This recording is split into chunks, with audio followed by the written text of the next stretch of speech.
Just do I do this just for you and get her out. Take you run so you can climb down your tower and still keep your head.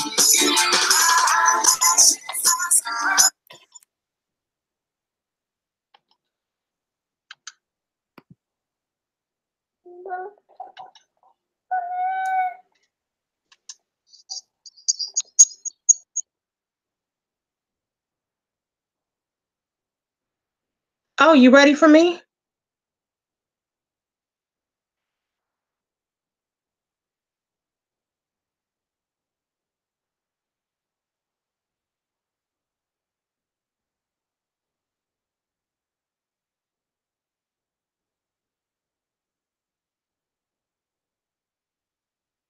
Well, I guess it's time for me to get started. I'm not sure. Thank you guys so much for tuning in. My name is Sharry Stewart, and I am the proud owner of Credit Guardians. I am going to talk to you guys today about rebuilding, restoring, and reviving your credit. Also, using this as a tool to prepare for home ownership. I did have a beautiful presentation, PowerPoint lined up for you guys, but my computer just won't let me be great. It's on another computer and I'm trying to get it over to this computer, but it won't let me. So I'm just going to do what I can to be as vivid in my explanation to you guys as possible, just like this beautiful presentation that I have ready for you. But anyway, first, I want to tell you just a little bit about myself. I am a mother of 6. I am also a wife. I have teenagers ranging in age from 17, 14, 13, and then my girls are 12 and a set of 7-year-old twins. I am extremely, extremely busy, which is why I enjoy what I do and being able to work from home to assist my clients. And I'm no longer in corporate America, so I really enjoy that. My background is as a mortgage underwriter. I have 11 years experience in the field of underwriting.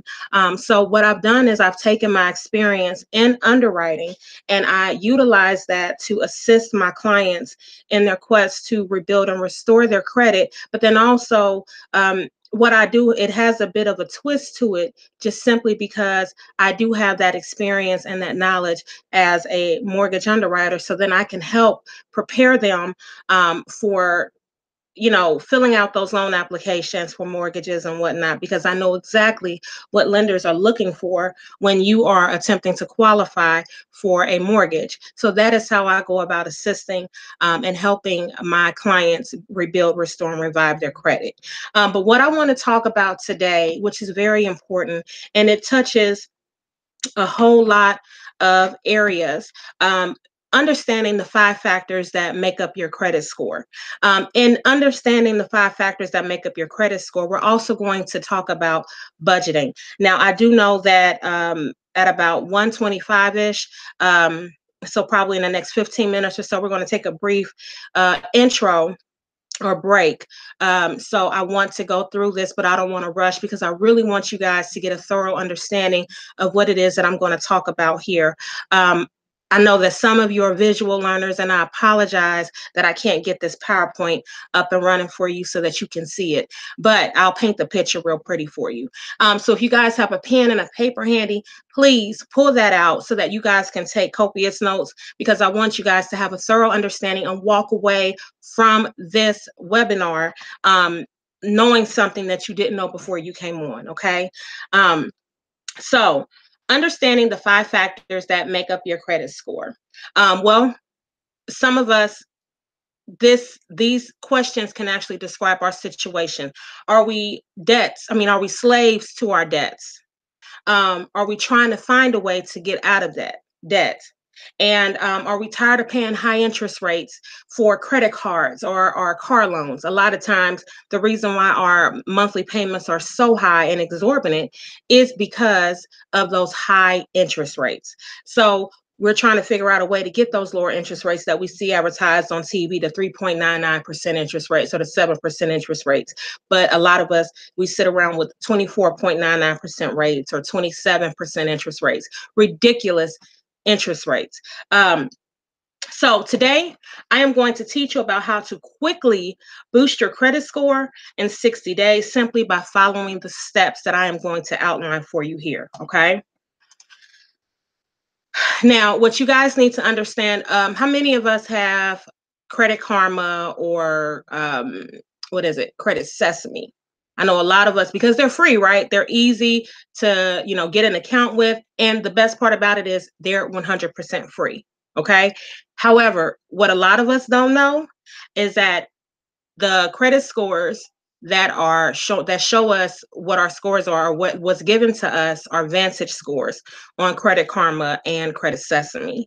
Those Vantage scores are totally different than FICO scores, okay? And I'm going to explain how.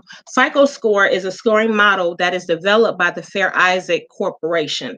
This is what a lot of lenders use when they pull your credit. Okay. FICO scores have scales that range from 350 points to 850 points. But the next gen FICO score go up as high as 950. Okay. And I know some of us is like, oh my gosh. I thought I was struggling to get to 800, but 950, that's okay.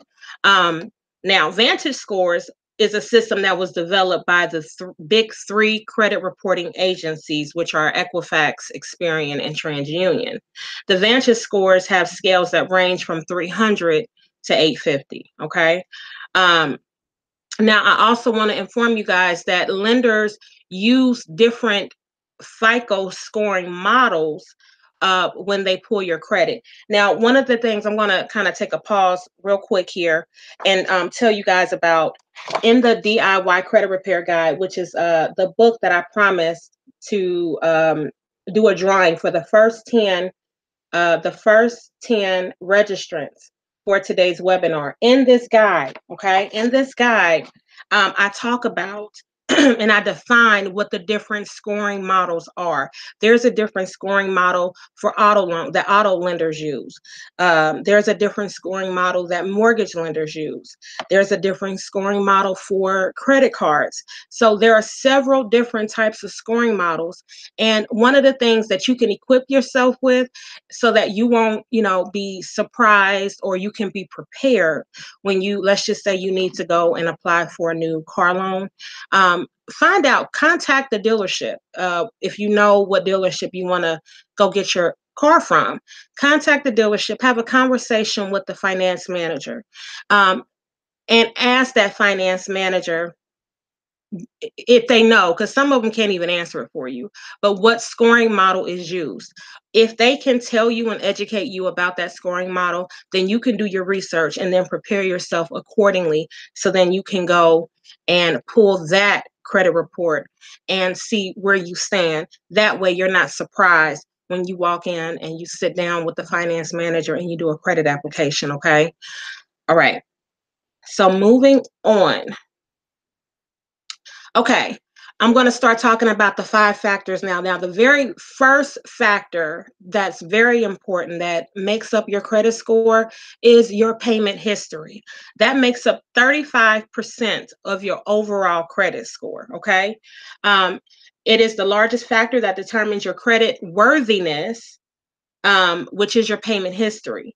Lenders usually look at the previous 12 to 24 months of how you paid your bills when underwriting your credit application. So for those of you who are ready or who think that you're ready to move forward with home ownership and going to a loan officer, which I do have a loan officer, ready and willing to assist you guys with your mortgage applications and whatnot, and get you guys pre-approved for that house that you're wanting. But we'll talk about that in a little bit. But anyway, when you go into underwriting and the lenders or the underwriters are looking at your credit report, what they're going to look at is the number of trade lines that you have reporting that are open and active. And we'll talk about that here shortly as well. But then they're going to look at your payment history. Your payment history, some may require your pay. You cannot be late for 12 months. Some may look at the last 24 months of your payment history. So that is why paying your bills on time even if it is just the minimum payment, it is of utter importance that you do that. So if you've had some hiccups, along the way, and you've been late a couple times, a lot of times they will require, especially for FHA, that you have that 12 to 24 month of on time payment history, um, no matter what. Okay, so if you had a moment in time where you kind of skipped up, or you missed a beat, or you had something that happened, that threw you off track, you may have to go back and start over again and go from the month after that reported on time, and then count 12 to 24 months from that point. Okay. um, Also, another important thing that you guys need to know, that late payments can reduce your credit score by more than 30 points. Okay, so this is why it is so important that you guys make sure that you are paying your credit card bills on time, that you are not late, your auto loans as well, because once you get that 1 times 30, that is going to tank your credit score, and it takes so much time to recover those points that you lost because of that 1 times 30. Okay, so just be aware of that going forward. Now, the second factor that makes up your credit score would be your credit utilization, the credit utilization factor. Now, here I'm going to go into a few things, and part of this is going to be budgeting. And I only have about 7 minutes here, so I'm going to try my best. And maybe what I'll do is I'll do this, like this section, in two parts. Okay, so what you want to do as far as your utilization is concerned is you want to pay your credit cards down as best as you can to a $0 balance, or at least to 10% of your available credit. So let me explain that. Okay, every single month, you have that revolving credit, and every single month it reports to the credit bureau, and they're looking at your utilization. So they're going to say, let's just say you have $300 available on one card. Okay. And let's say that you used 250 of that $300 balance. So what I'm going to do here, I'm going to pull out my calculator real quick, and I'm going to do some math for you guys.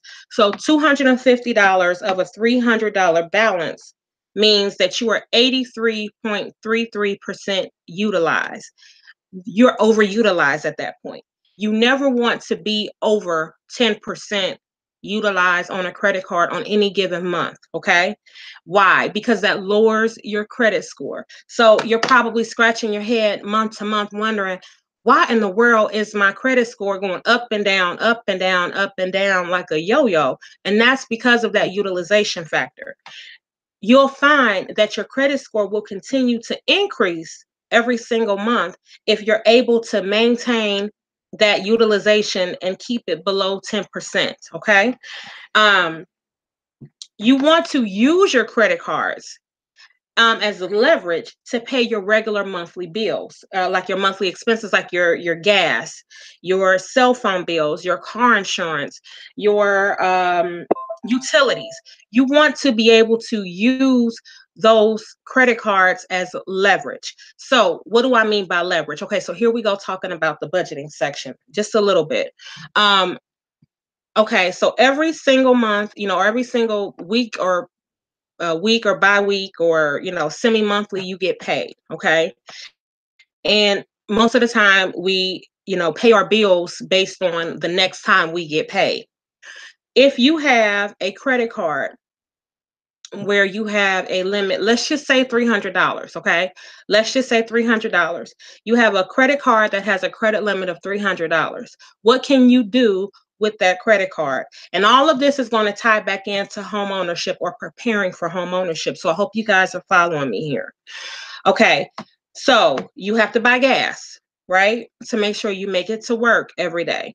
You have to pay your cell phone bill every single month. And I'm thinking about bills that aren't necessarily extremely high, bills that you can use a credit card that has a $300 credit limit and take care of a few of those things. Okay, so credit card, your cell phone bill, And then another thing too, it could be your car insurance. So let's just say those three things. You can build, you can pay those bills with that credit card, with that limit, and it does not exceed that $300. Okay. And now, what do you do with your paycheck? Well, because those underwriters that reviewing your mortgage application are also going to ask for bank statements. Follow me here.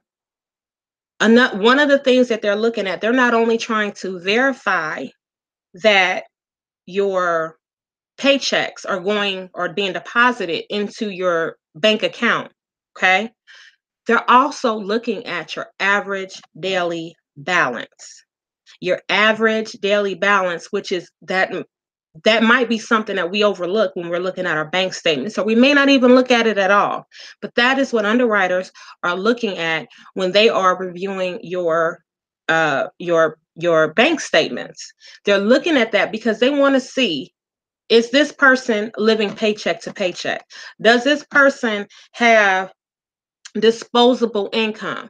Does this person have enough money that is sitting in his or her bank account every single month, where if there was an emergency, that he or she would be able to take care of that emergency? Because at the end of the day, you might be a homeowner, but as long as you have a mortgage on that house, as long as that house is mortgaged, guess what?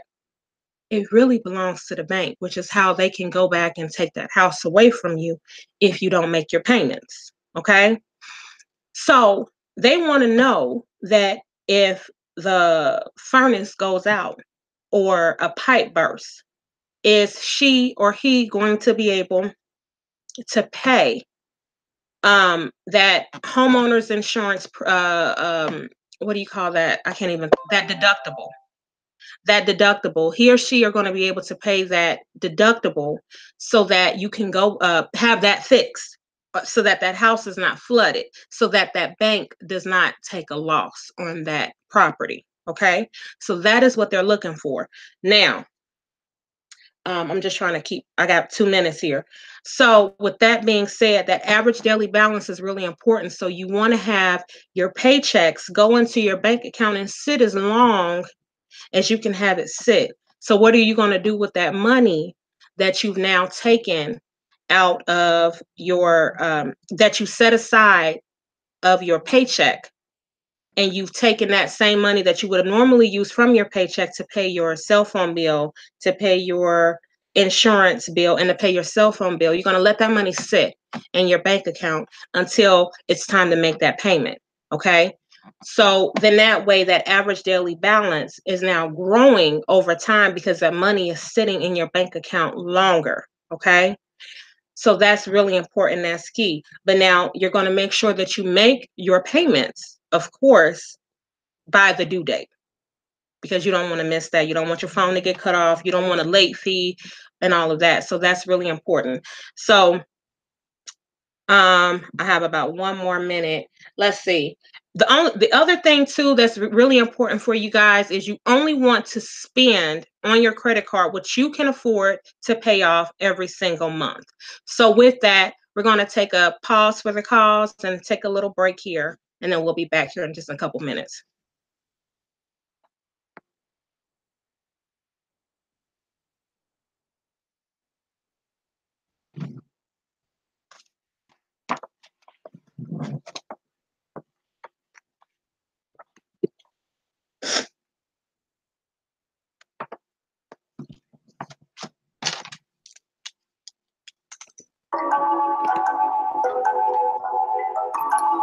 Palo Santos is enjoyed for many for its energetically cleansing and healing properties within the green mosquito and sage. It is a strong medicine that has been popularized for its heavenly presence in keeping energy stagnant and clear. It creates a pleasant, fresh smoke that works well in keeping away mosquitoes and other flying insects, which is one of the prime uses for the people who live at the door of your home. It provides an uplifting scent that raises your vibrations in preparation for meditation and allows for a deeper connection with the source of all creation. It is also said that Palo Santos enhances creativity, brings good fortune to those who are open to its Some of the health benefits of Palo Santos are it's great for calming the immune system and nervous system for faster recovery. Burning instructions. Use a candle match or lighter and ignite your stick of Palo Santos. Hold about 45-degree angle, pointing the tip down towards the flame. Allow it to burn for about 30 seconds to a minute, then blow it out. Move about your workspace, home, car, bathroom, or anywhere you would like to feel the energy. The rich smell will also bring peace, clarity to the moment, along with good feelings. When finished, place the stick in a fireproof bowl of metal, glass, or clay. The glow will end on its own unless you blow on the anger, which will keep the smoke going. Always use caution and respect in your time. Try Palo Santos today. Visit the Natural Woman web store, www.naturalwomanmagazine.com. Click on the shop tab.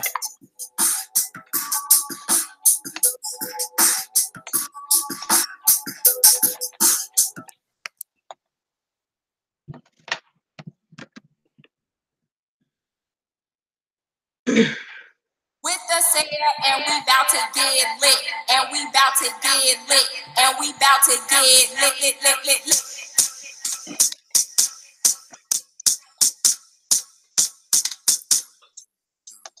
This is my world, and I feel beautiful. They looking at you, they looking hard, they looking at you, they looking hard, they looking at you, they looking hard, they looking at you, they looking hard. A savior, crazy, sex, a savior, crazy, sex, We're burning on the edges of the beautiful, something beautiful, something a dream. So can hear us keep us waiting on the beautiful, darkest of days, having to walk away, never let you go, never let me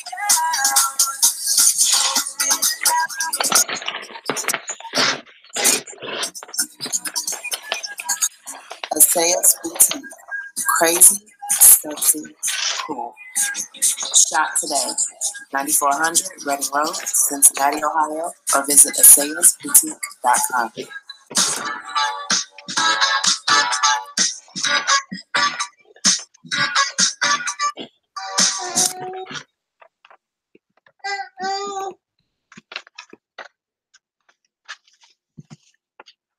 Okay. We are back. We are back. We are back. So thank you guys so much for sticking in there. I hope you had a chance to go get you something to drink, get you a little bit of water, and come back. And thank you guys so much for continuing to tune in. So as I stated before, as far as your credit cards is concerned in the credit card usage, you only want to spend what you know that you can afford to pay back. What does that require of you? It requires you to know what your budget is. A lot of us, we don't, we take a piece of paper and, we write down our bills every single month, and then we write down how much we get paid, or we're just guessing how, oh, well, I make $14 an hour, and then I multiply that by 40 hours a week, but I get paid bi-weekly.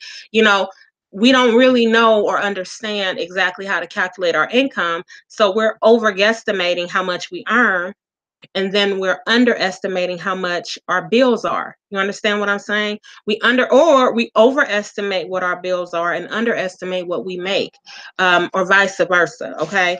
One of the things that I do with my clients, as far as budget coaching is concerned, is I sit down with my clients and I really go through how to properly calculate their income. That way, before you can actually get started with repairing your credit, you have to know where you stand. You have to know what income you have coming in and what's left every single month after your monthly expenses are taken care of.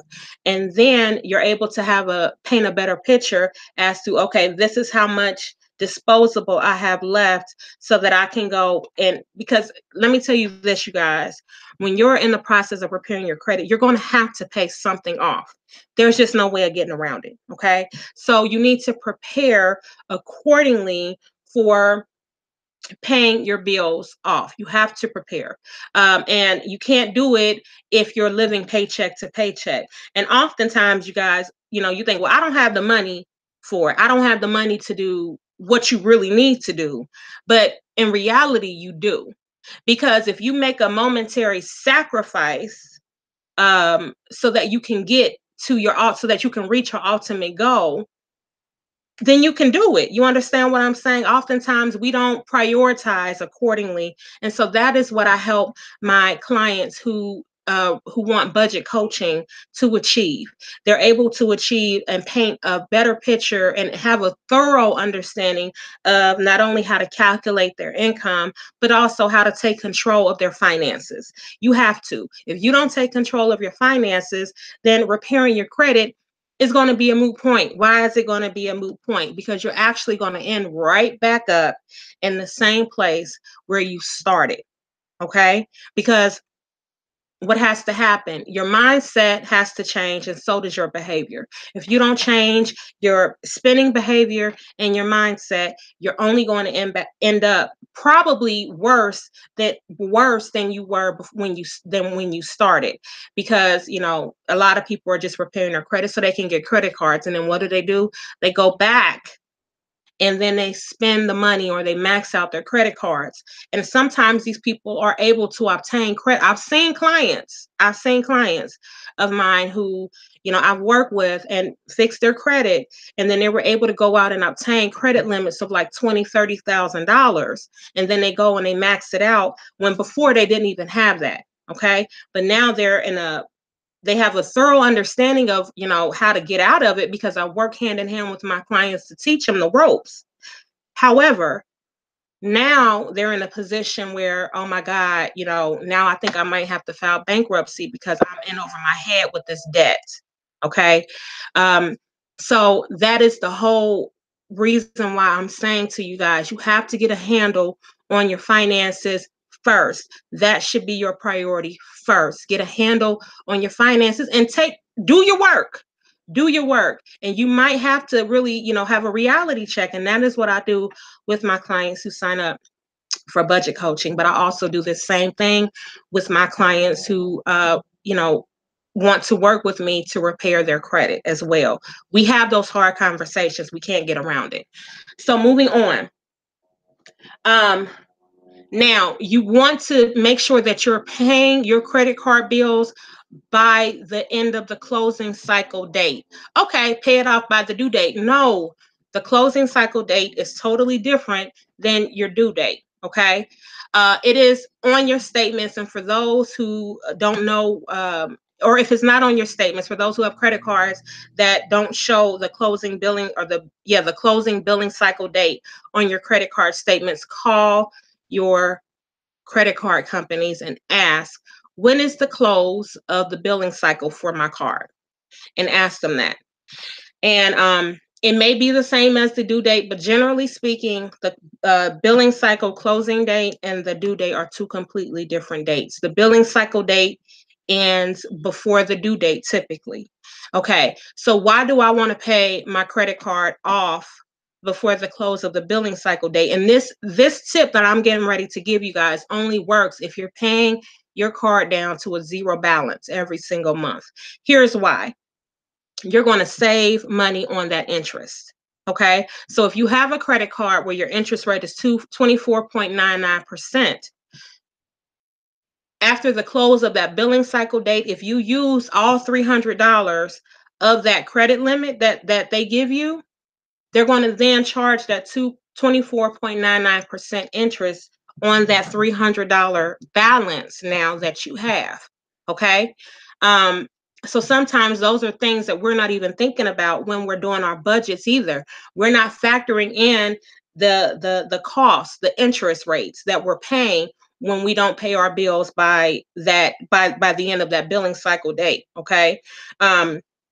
So regardless of whatever that amount is, and let me just do some quick math real quick. So 224 point. Give me yes.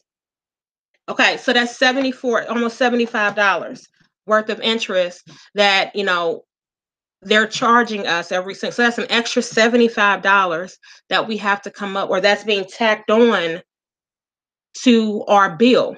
And let's just say we still have we just make our minimum payments, and our minimum payments might be $10 or $25. Every single month we carry a balance, they're still going to tack on interest to whatever that balance carryover is, okay? Which is how that balance keeps growing and growing and growing and growing every single month. So save yourself some money. If you can afford to pay off your credit card every single month, which is why I say only spend what you can afford to pay off monthly. That way you're not getting yourself in trouble and you're not digging a hole for yourself that you have to climb out of, which could take years to get out of, okay? If you follow these steps, let me address a myth here. Let me address a myth real quick. Well, I heard that we're supposed to carry a balance because that's how we build our credit. So we keep a balance on our credit card, even if it's just a small balance, we keep that on our credit card. And so we pay on it every single month. So we can make payments every month, and then we're building our credit. Who's telling you that? Did the bank who gave you that credit card tell you that? Yeah, they would tell you that. You want to know why? Because that's how they make their money. That's how they make their money. If you are paying, let's just say you pay the minimum monthly payments, or let's just say, well, I'm going to put my minimum payment is $25, but I'm going to pay 30. Okay, well, guess what? You're still carrying a balance, and they're still charging you interest. So what do people, check this out. How do you get an American Express card? You got to have stellar credit, right? You got to have those 700, 800 credit scores, or 650 credit scores in some cases, to get an American Express card. 680, 695, 725. Those are the people who are walking around with American Express cards, right? What the traditional American Express card that they give you, what are their customers required to do every single month if they use their card? They're required to pay the balance off.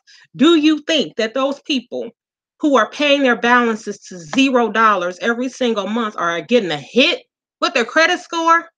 No, they're not. They're not taking a hit. But those are the things that we're told, because we're the ones who are paying the higher interest rates. We're the ones who are paying the most every single month. So I want y'all to, it's that mindset. We have to change our mindset. We have to think differently about finances and credit. And guess what those other people do who have those American Express cards?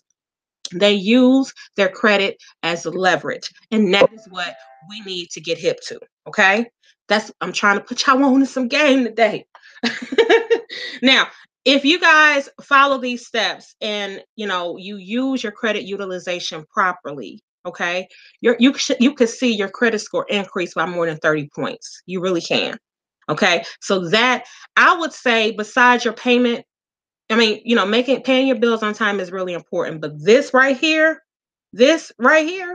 I would say is just as important as that payment history factor. Again, credit card utilization makes up 30% of your overall credit score. Okay. Moving on. Credit age history. Your credit age history makes up 15% of your credit score. And it is the length of time that an item reports on your credit. The longer an item sits on your credit, the longer the aging factor will be. Okay, so we're talking good, bad, or indifferent. The longer it sits, the longer that aging factor is. Now, in contrast, negative information reporting has the most impact once it hits your credit report. Listen to me, I'm going to say it again. Negative information, let's say charge-offs, collections, they have the most net or payment history. They have the most negative impact as soon as it reports. Okay. Um, it has the longer it sits on your credit, the less impact it has. Okay. So I want you guys to understand this. Disputing a negative item that has sat on your credit for any length of time, let's say 3 to 4 years or longer, um, that account has now aged. Okay. So if you have that, you dispute it and that item is deleted. If you dispute it and that item is deleted, it can actually cause your credit score to drop. You're like, dang, I can't win for losing. But this is the thing. That's why it's important for you to have a professional to assist you when you are going into the credit restoration phase, because you need to be able to know what you should be disputing, um, how an item should be reporting on your credit if it's erroneous. You may have had that creditor or that credit card or that, you know, that credit card that has now gone, has charged off and gone to a collector. But now, how was that party or that collector, even that original creditor, reporting that item on your credit? Because you had it and because it may have belonged to you does not necessarily mean that the information that is reporting is accurate. So this is why it is important that you have a professional assist you in this area so that you will know exactly how you can go about disputing something properly. Okay, because not only can you dispute an item because of the accuracy or inaccuracy, you can also challenge, listen to me, you can challenge uh that the challenge that it is compliance, that it is 100% compliant with the way that it is reporting on your credit. Okay, you got me? So that is why it is important to have a professional assist you in this area. Can you do it yourself? Absolutely. Are you more prone to mistakes? Yes, you are. You are. Because some people, and there's a lot of, groups out there that say dispute everything, you dispute that, you dispute that, you dispute that, and it all be deleted. Well, no, there are steps, to this. It didn't, your credit didn't get bad overnight, and it's not going to magically, you're not going to magically have a 700 credit score overnight either. These things happen over time, but also with education. Okay. All right. Now, here's another thing. Each new trade line that is added to your credit will lessen your credit age history, right? Which can also lessen your overall credit score. So be careful, you guys, when you're going out here applying for new credit. When you're going out here applying for new credit and you get approved, but then your credit age history might go from, I'm gonna tell you a story. Prime example. I was in such a rush because I was trying to go through NACA I wanted to have a house built. That was my goal with going through NACA. Okay. And so this was a few years ago. And I said, my these daggone student loans is going to be my demise. So I said, let me go, because I know that they don't necessarily, they look at things different. Okay. NACA. They underwrite differently than traditional, underwriters would underwrite. And I know this because I actually worked for a lender who did the underwriting for NACA. Okay. So I said, let me go and I'm going to consolidate. I was only thinking about one thing, those monthly payments, but I didn't think about this aging factor. I said, I'm going to consolidate all of my student loans. Then that way, I won't have all of these, student loans. I won't have like 5 different lenders for my student loans or whatever. It'll just be broken down to 2. So I did that. But the one thing that I didn't think about is that very next month, I looked at my credit. Guess what? My score dropped like 70 something points. Why did it drop? Because my student loans, you guys, were the accounts that sat on my credit the longest. And because I consolidated it, guess what? That the most important factor for me was that aging factor. And I lost a whole lot of points because it affected the aging factor by me consolidating it, because it made it look like I took out new loans, right? So don't make the same mistake. Be careful. This is why it is so important to have a conversation with a professional. And I was a professional at that point, but I was not thinking. I was so in such a rush. I was in such a rush to where I made a mistake, but I think that mistake was made so that I can tell others about it. And so now I'm sharing it with you guys so that you guys can be informed and you can make better decisions going forward. Don't rush into doing anything. And if you have to rush to do it, then guess what? It's just best that you stop it completely so that you can think straight, because you make mistakes when you're moving too fast. You're not able to think clearly. Okay. Moving on. I hope this is, really hitting home for you guys and really making a lot of sense. I really do. Okay. Inquiries. Inquiries. This is a factor that makes up 10% of your overall credit score. So every time you apply for new credit, an inquiry is added to your credit report. Now, those inquiries are going to sit on your credit. Just want you guys to know for 24 months. 24 months. Those inquiries are going to report to your credit. So I've had people to come to me and say, I want all my inquiries out. They have like 40 inquiries on each credit bureau. I want them out. Well, did you apply for this, ma'am? Well, yeah. Well, it's accurate. We have to stay compliant. We want our creditors to be compliant, but we can't rock that boat and we can't do things that are not up to snuff. We have to be compliant as well. So if you know for a fact that you applied for that um, New York and Company card because you were trying to get that 30% discount, guess what? We're going to have to deal with that inquiry for 24 months. You understand what I'm saying? So, be careful, you guys. It's not that serious. Be careful when going out making a whole lot of credit applications, because it will eventually impact your credit score. If you have too many inquiries, lenders will assume that you are desperate for credit and strapped for cash, which can translate to them as you being a higher risk. Okay, they measure risks. So if you are applying for a whole bunch of credit card, or you're trying to get loans and this and that, and then you're being denied for that stuff because they don't see that lender matching up with an open and active trade line on your credit, they say, okay, you know what? She or he, may be strapped for cash. So what they might be telling us here may not necessarily be meshing up, because they have they're trying to obtain a whole lot of credit. Why? Okay.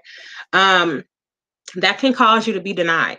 It can cause you to be denied if you have too many inquiries. Okay. Because they're going to look at you as a big risk. So what you want to do is to keep your inquiries within an excellent range. And to keep it in an excellent range, that means you have no more than 2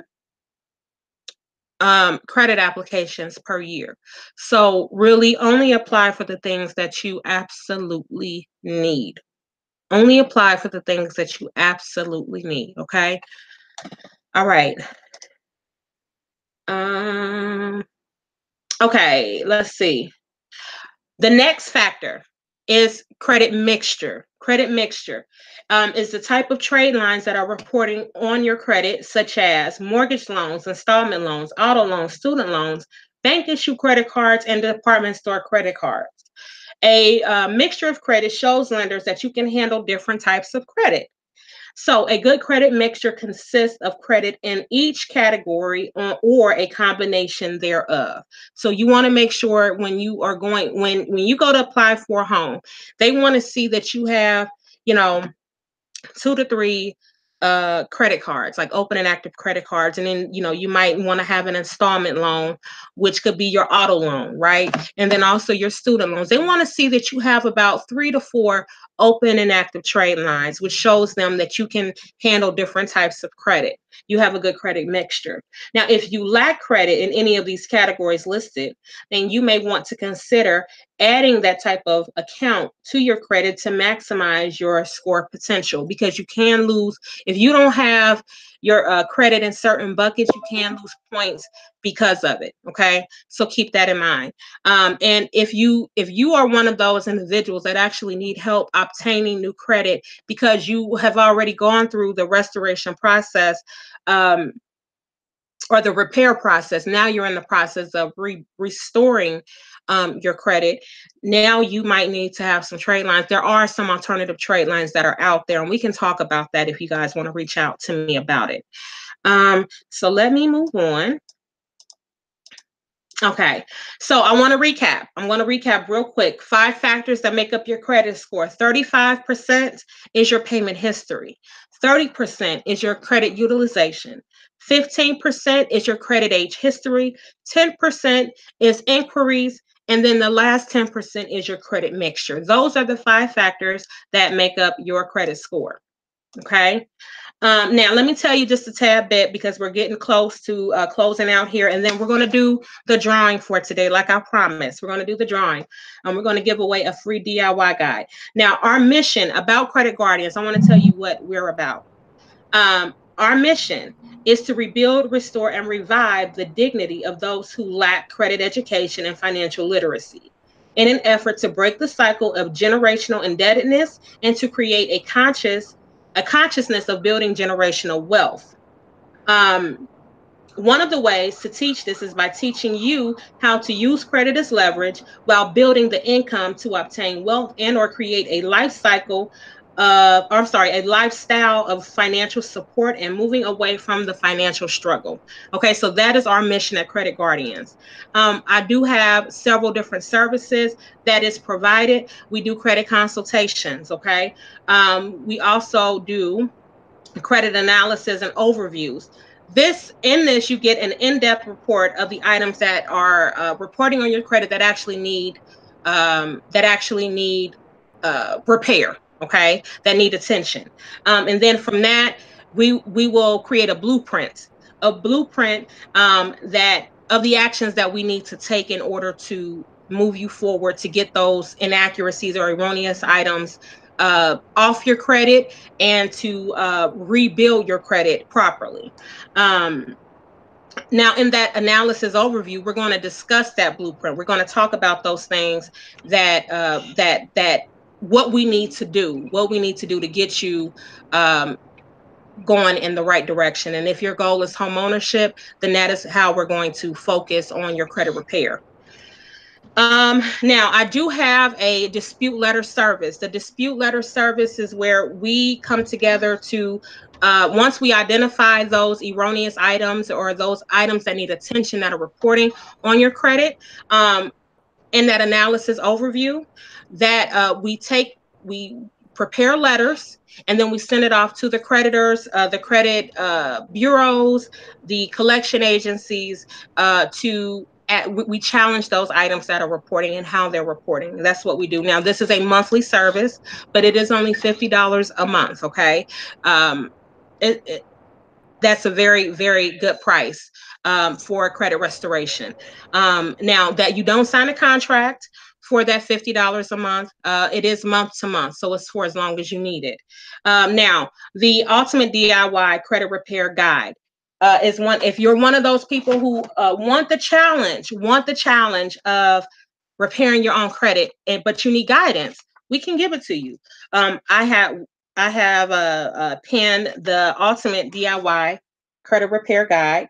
This is going to walk you step by step, and teach you all about the credit repair process. Not only is it going to teach you about the process, but it's also going to equip you with the letters that you need to send out to your creditors, collection agencies, and the credit bureaus. And there are various types of letters. Okay, this guide and I am going to give one away here today. I'm going to give one away. It's over 100. It's over 100 pages, and the guide that I'm giving away today is in full color. I don't know if you guys can see this. Okay, let me hold it up. It does have a dispute process flow chart. So it's almost like a if-then scenario. If this happens, then this is what you'll do next. So it actually walks you through the dispute process. So it's a really handy tool to have on your bookshelf. And it's something that you can actually pass down from, to your children to teach them about as well. You can actually bring them on with you and have them work through this with you as well. Okay. We talk about budgeting in this as well. Now I do have a group. If you guys want to join. It is Credit Guardians Time to Level Up. That is on Facebook. Credit Guardians Time to Level Up. Please join us in that group. Send a request to join. Make sure you guys answer the questions in order to get into the group that is out there. But yes, join us on Facebook, Credit Guardians Time to Level Up. And my business page is Credit Guardians LLC. Credit Guardians LLC. Now, Aziza, is it possible to take questions real quick while I get ready to do this drawing? Yes, that's fine. Okay. If anybody has any questions, please feel free. Now is the time to jump on and ask your questions. I hope that this was helpful for you guys and very informative. Very informative. My website, I didn't tell you guys my website. It is www.creditguardians.org. www.creditguardians.org. You guys can go to the website and check out more about Credit Guardians and the services that are offered. So I'm just, I had this whole little fancy thing that I was going to do for this drawing.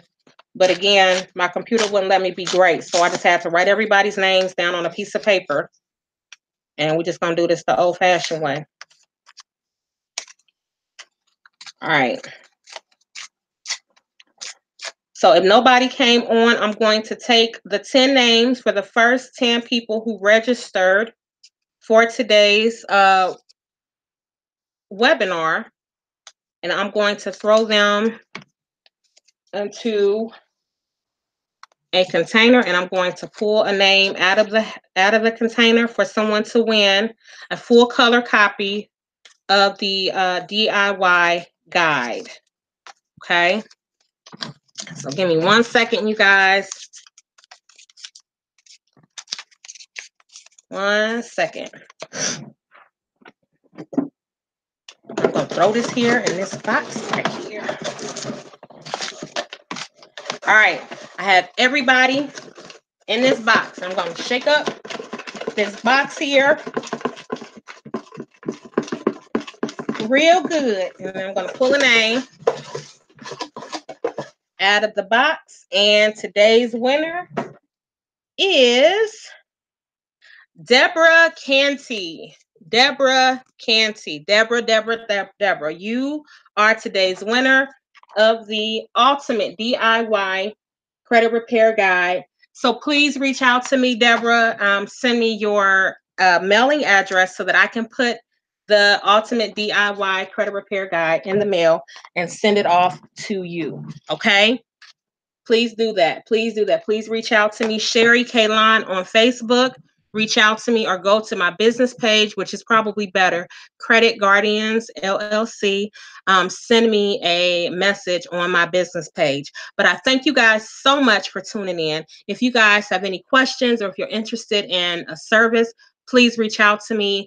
Go to www.creditguardians.org and follow us on Facebook at Credit Guardians LLC. Thank you guys so much for tuning in. Enjoy the rest of your Saturday. All right, that concludes our first Power Hour workshop. I hope you guys enjoyed. We want to thank Sharry so much for being the first presenter for this new series that we are starting with Natural Woman Magazine. This will be recorded and distributed. So if you are a subscriber to Natural Woman Magazine, you will see this. And all of the people who registered for the workshop will get a copy to the workshop as well. But until next time, family, peace.